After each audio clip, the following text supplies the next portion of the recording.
Hi, welcome back to my channel. If you're new, my name is Lori, and today I'm going to cover how to manifest using your consciousness and just all the natural forces and the dynamics involved when it comes to manifesting. So first I want to make a quote from Neville Goddard, who was a really great philosopher and teacher of the topic.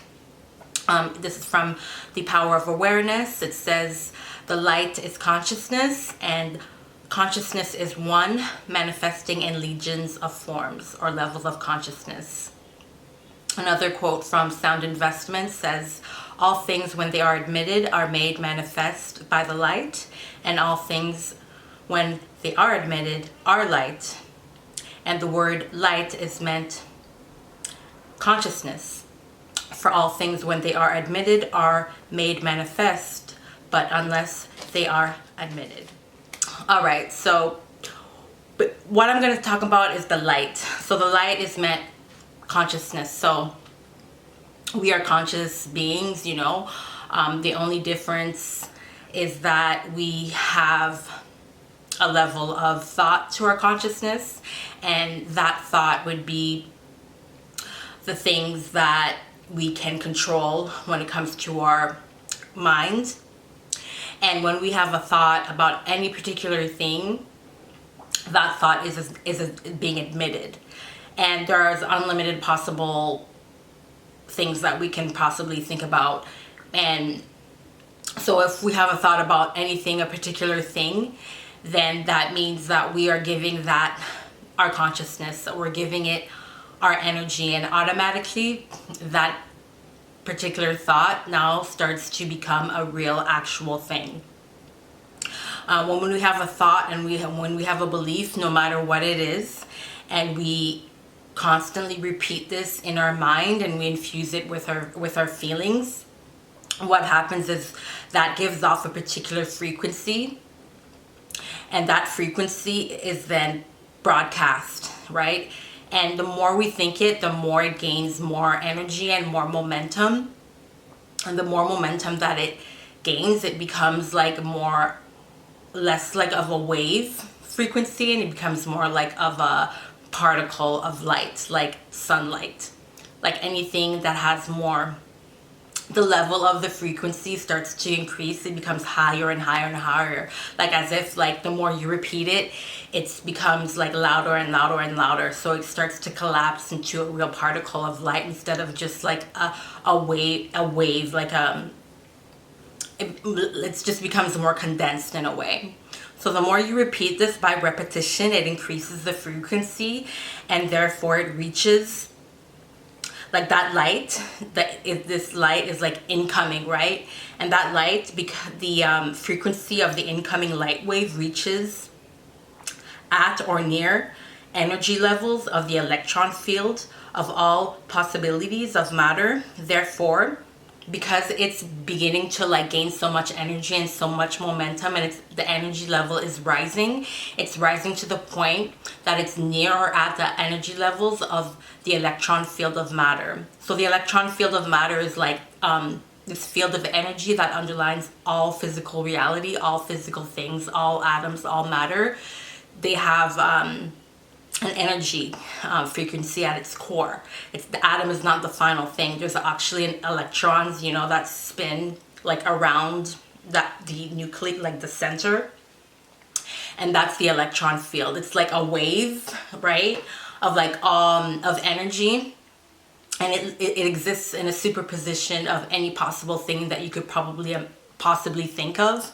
And once you start to think about it repeatedly, like it doesn't have to gain enough momentum and enough energy in order for it to reach the high energy levels that will be at the level of the electron field of matter. And once that happens, the electron absorbs the energy and the momentum of your light, that photon.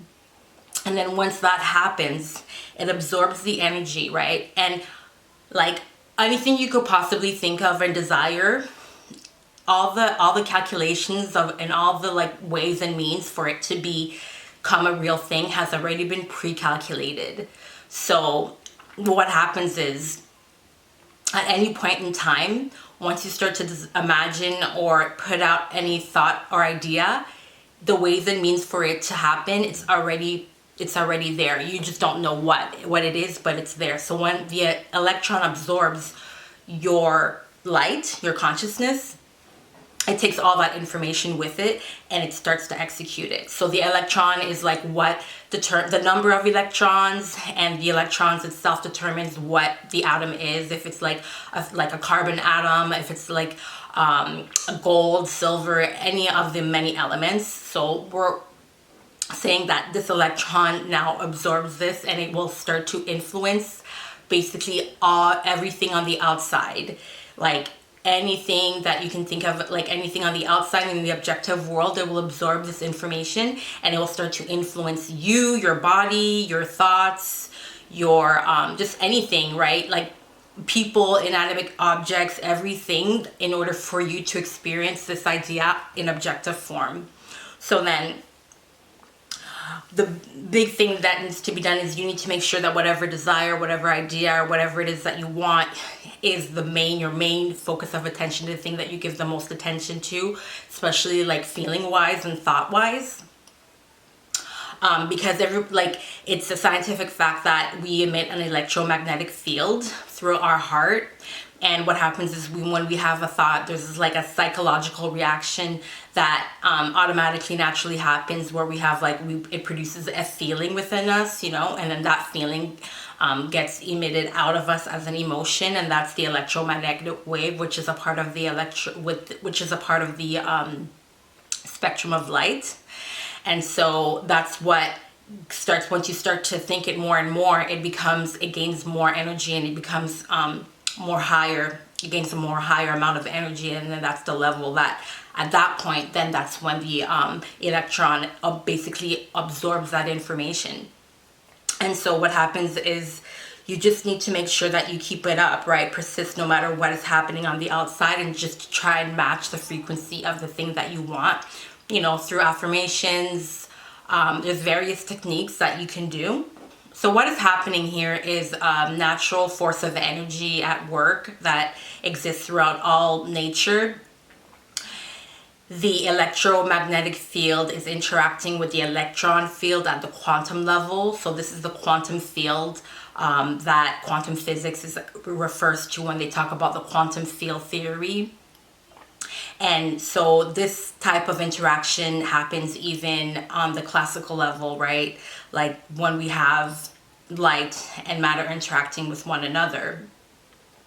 So in classical mechanics versus quantum mechanics, what happens, I'll give you an example, is like when sunlight, the visible spectrum, the color is red, yellow, green, purple, the visible light spectrum within the electromagnetic field, that is the one that we can see based on the rays of the sun.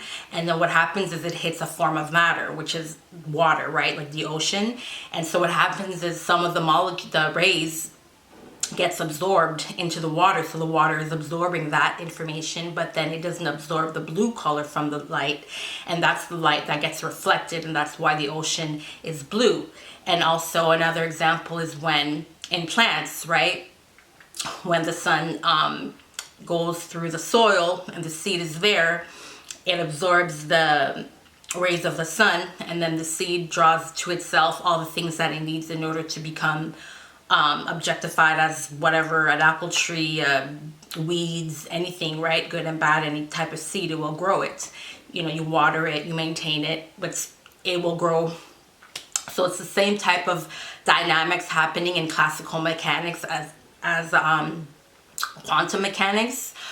But with quantum mechanics, there has to be a first cause substance, and that cause is your consciousness, because the thoughts cannot think themselves. We have to place them within our consciousness and give them the energy in order for them to become a real actual thing, right? It's a potential, anything could possibly happen, but we need to put it in motion in order for it to actually become a real physical thing. So that's kind of like the dynamics of nature that's happening on both levels. So it's a matter of, to me, as conveying this to you, it's a matter of us transmitting the information by thinking it repeatedly, and connecting with it emotionally to the point where it reaches such a high energy level that it can be absorbed by the electron field. And then the electron field does everything, it influences everything, and then it gets reflected as a real objective experience within our lives. So I really hope that this helped you understand why it's important for us to really focus on what we want instead of what we don't want, because, you know, God made us in this way so that we can be creators just like He created everything for us, and we have to continue in His path. So we really cannot escape this, and that's why it's so important to be positive and to try and think the best out of everybody, because everybody and everything has the possibility of being good and bad, right? And it's really based on your vibes, on what you're putting out, right? So if you're thinking something negative about somebody, then they'll most likely end up being negative towards you. But if you start thinking better about them, then you'll probably influence them to become better towards you, and vice versa. So I know sometimes we hold grudges and things have happened in the past. You know, we might be in a negative relationship with somebody and you think, you know, maybe you should just break up with that person. Maybe it's gone to the point that, you know, you should probably break up with them if it's extremely toxic. But then if you're married to them and you feel like it's something that you could possibly work on, no one's being hurt, you know, it's not violent or anything like that, or and it hasn't reached a point of no return, then you could always just start assuming within your minds that they are a good person and that, you know, your relationship is fine. And even though that's not really happening right now, you'll be reversing that negative momentum. And by, you know, the law of attraction, the electron field, you know, will start to pick that up, and then it will start to influence them to become the best version, or that version of them. You know, the better version of them that you hold of them in your mind. Because I was actually listening to this Facebook video by Malcolm J. Harris, I think, and he had like a interview with himself, a girlfriend, and another gentleman there, and they were just talking about toxic relationships and how people were a little bit upset because the gentleman was in a relationship with a woman, and he was not, like, she helped him get him back on his feet, and then ultimately he ended up breaking up with her. And people were just saying, you know, lots of guys do that. And, you know, he's saying, well, in his defense, he was saying he never like used to her or anything like that. It's just that at the end of the relationship was being really toxic. Her behavior, she was drinking, and he was saying she was using that as a way to hurt him, because he was trying to show her, like, you know, you shouldn't drink, it's not good for you. And he was like trying to show her a different way, but she was just being vindictive or passive aggressive, and he thought that it was just getting too toxic, and he just left the relationship. And people were saying that, well, that's not really a good excuse. And he's like saying, you know, he also tried to help her. He was always respectful toward her, but the relationship didn't work. And and then they were asking him, they were all talking about their own past experiences, and, you know, how what the things that they did and what affected their relationship becoming really toxic, and how they healed the relationship, and how they recognize now that some of the things that they've done in the past contributed as well to the relationship being, you know, like, not a good relationship. So then they asked him, like, so now what do you do, or what have you done in order to heal, or to try and, you know, just be better in a previous relationship when you find one, or what's your thinking process? And he's saying, well, first, what he does, the gentleman, in defense, he was saying, like, he basically identifies, like, the things that he doesn't like within a relationship, and once he identifies that, then he doesn't stay in the relationship, because he doesn't want the relationship to become too toxic to the point where they become enemies.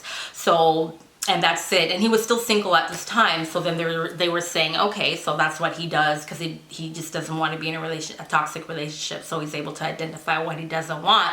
But then in my mind, I'm thinking, okay, once you identify what you don't want within the relationship, you could start assuming and thinking about the things that you do want. The things that you do want should be on the forefront of your mind, because once you start to think about what you want, then that's what you get, right? You can start to have an influence on that person or in your life in general by sending out that frequency, and then that frequency will start to influence you, will start to influence everybody, you know, in order to reflect that within your objective life. So it's really important that, okay, once you identify what you don't want, that's good, but you don't want to focus on that too long. You want to focus more on the positive and what you do want, on the good things, or maybe even the positive version of the person, their potential that he said he's seen such a great potential in her. He saw that's what he liked about her, but he could have imagined that, like, what was her potential, you know, maybe write it down, think about her potential, leave all the physical actions alone, you know, and start to just feel it real within yourself and give off that love, that imaginal activity, see that person the way you want to see them, feel them, and maybe that will influence them, or maybe it won't, but at least you will have given it the best opportunity. You'll have a clear conscience, and then you will eventually attract that relationship, whether it manifests as being with them or it manifests as being with somebody else. But that's another thing that we can all do, is to focus on what we do want, and then after identifying what we don't want. So that's kind of like the whole deal. You know, you transmit, absorb, reflect. And this is happening, you know, throughout all forces of nature. It's not just, you know, plants or water. It applies with, you know, all things up, especially us, because we're the highest form of, you know, nature here.